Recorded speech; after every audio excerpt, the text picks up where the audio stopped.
Nós falamos de suas origens do BA.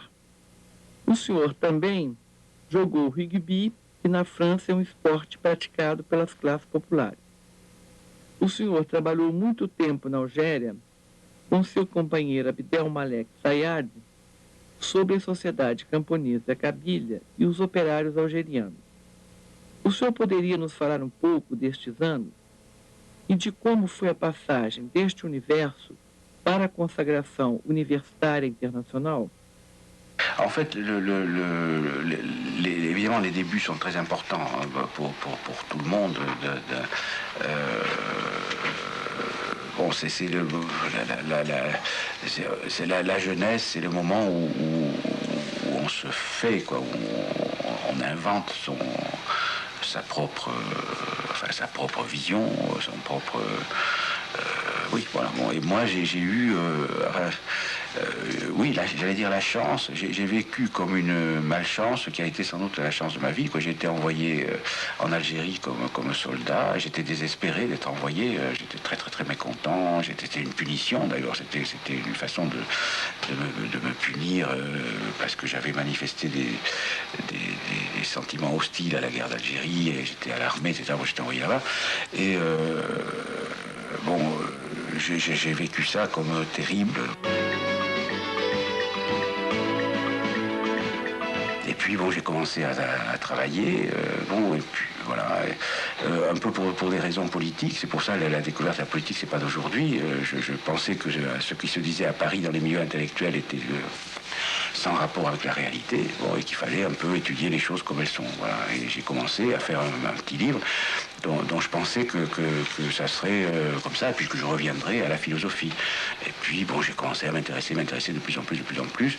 Mais j'ai continué à faire de la philosophie jusqu'aux années 64, choses comme ça. Je travaillais, le jour je faisais mes enquêtes, et la nuit je lisais Husserl et j'écrivais des choses sur la structure de la conscience temporelle, etc. Bon, voilà. Voilà, alors j'ai commencé par l'ethnologie, et puis après j'ai fait de la sociologie. J'ai enseigné la sociologie à Alger, c'est là que j'ai connu Sayad, qui était mon élève. Et puis à la fin de l'année, j'ai demandé à un certain nombre de mes élèves de venir avec moi sur le terrain. Bon, il y avait Sayad, puis il y avait voilà, et voilà, on a fait. Et ça a été très important pour moi. C'est vrai, ça m'a. Enfin, j'ai fait de la sociologie en situation difficile, voilà, en situation très difficile, en période de guerre, avec des dangers très, très réels. Foi durante a Guerra da Algéria que o senhor passou da filosofia para a sociologia e agora para a política. Como o senhor vê essa passagem por diversas áreas? Ça se fait peu à peu, quoi. Ça se fait peu à peu. Ça n'a pas été si facile que ça. Bon, je dirais... bon, le passage de l'anthropologie à la philosophie, de la philosophie à l'anthropologie puis à la sociologie, ça peut dire que je ne dirais pas que je suis passé à la politique. Je continue à faire la sociologie comme j'ai toujours fait. Pareil, simplement, j'en parle autrement. Alors, ça, la question serait pourquoi aujourd'hui, d'abord, on voit un changement, alors que moi je pense qu'il y a une continuité, et d'autre part, qu'est-ce qu'il y a comme changement réel? Alors, le changement réel, c'est que je pense que depuis quelques années, depuis oui, 10 ans à peu près, je pense que les sociétés modernes, et en particulier les sociétés européennes avancées, à capital social, historique très important, sont en grand danger. Ce que je veux dire, c'est que toutes ces choses qui pour nous vont de soi, l'assurance sociale, la sécurité sociale, l'assurance contre les accidents du travail, l'assurance maladie, ça a été inventé, c'était très compliqué, au nom mondialisation, etc. Bon, on est en train de balayer tout ça. C'est les obstacles comment dire, les obstacles au développement économique, etc., etc. Bon, les obstacles à la concurrence liés aux acquis, enfin pas aux acquis sociaux, c'est pas comme ça, liés à l'inertie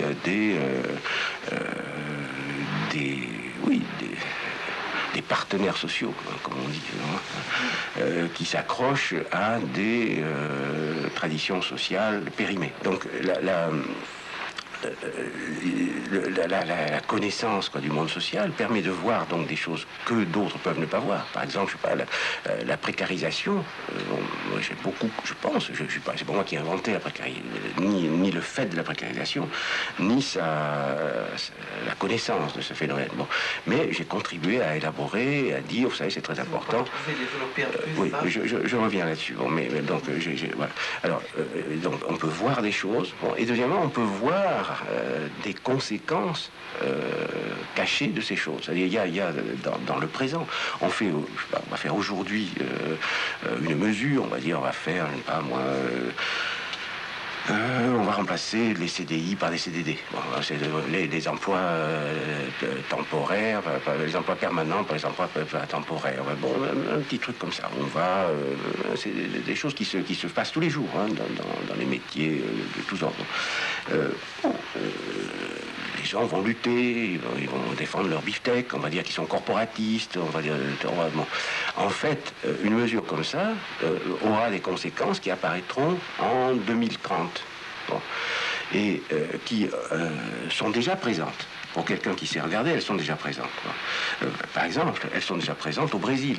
Bon, des choses qui se passent en France en ce moment ont déjà été faites au Brésil ou en Argentine par les Chicago Boys et on en voit déjà les conséquences. Augmentation de la violence, augmentation du chômage, augmentation du crime, augmentation de la religion millénariste, pentecôtisme, etc. etc. Bon, alors si on voulait, on en a les conséquences aussi au ghetto de Chicago. À côté des Chicago Boys, ils ont leur université sympa. Hein. On dit ça pour les gens qui ont conseillé Pinochet. Hein. C'est-à-dire les gens qui ont vendu un modèle économique néolibéral, radical. Bon, et qui ont encouragé la mise en application de ce modèle. Alors les sociologues, on leur demande de réparer les pots cassés. Les économistes cassent et les sociologues disent « Ah, c'est embêtant, il y a des délinquances, alors vous allez faire des monographies, vous allez voir comme ça dans les favelas ce qui se passe. » Bon, voilà. Et on dit aux sociologues qu'ils sont politisés, parce que simplement, ils ramassent la vérité de ce que les autres ont produit par aveuglement. Bon, donc voilà, moi je pense que si j'ai changé, si je parais avoir changé, si j'apparais comme ayant changé, ce qui n'est pas du tout la même chose, bon, c'est que d'abord, il y a aussi, c'est que bon, je suis plus vieux, je suis plus connu, quand je dis des choses, elles sont plus visibles, mais si je disais, si j'avais pu dire dans les années 60, 70, avec la force que j'ai aujourd'hui, ce que je dis aujourd'hui, j'aurais peut-être fait le même effet. Bon, il y a déjà ça.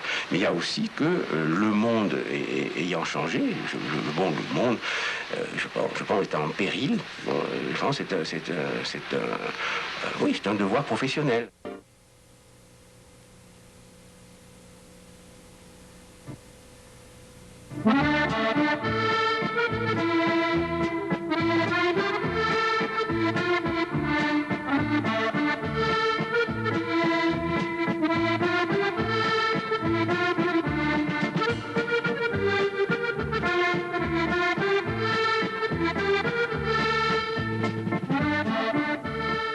No prefácio de seu livro Contre-feu, o senhor escreve que tomou algumas posições políticas levado pela vontade de romper a aparência de unanimidade, que é o elemento essencial da força simbólica dominante. O senhor poderia falar um pouco sobre isso? Oui, alors c'est compliqué parce que là, ça serait une analyse énorme parce qu'il faut voir, il y a un cœur, hein, il y a un cœur, bon, il y a tout un certain nombre de propositions fondamentales, enfin, de la théorie économique, enfin, l'individualisme méthodologique, il y a la croyance dans le marché comme instrument de régulation universelle, etc. etc. Bon.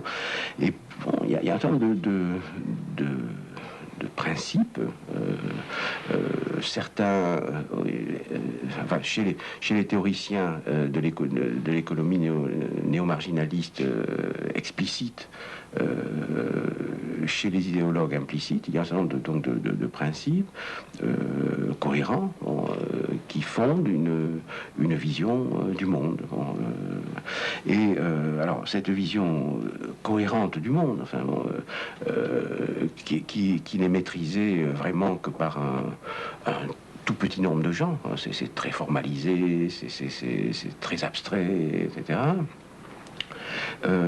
Sert de caution à des discours libéraux. La force sociale de ce discours, bon, qui est la force sociale de ce discours, elle est pour une part dans le socle mathématique, le socle scientifique, mais surtout dans le consensus qui s'est peu à peu imposé à l'ensemble du corps intellectuel et même à ce qu'on appelle les forces sociales. Enfin, bon, je pense que quand on fait des enquêtes, on peut trouver chez des travailleurs de base, enfin, bon, les traces, les effets de ce qui n'est pas une propagande, c'est de l'air du temps. Voilà. Les gens, à force d'être exposés à longueur de journée, au cours de la bourse, au Dow Jones, à ce qui se passe ici, à ce qui se passe là, etc., bon, ont intériorisé peu à peu une vision bon, selon laquelle, oui, la protection sociale est un obstacle au progrès. Si on abandonne la protection sociale, il y aurait plus de jobs, etc. Voilà, et donc c'est devenu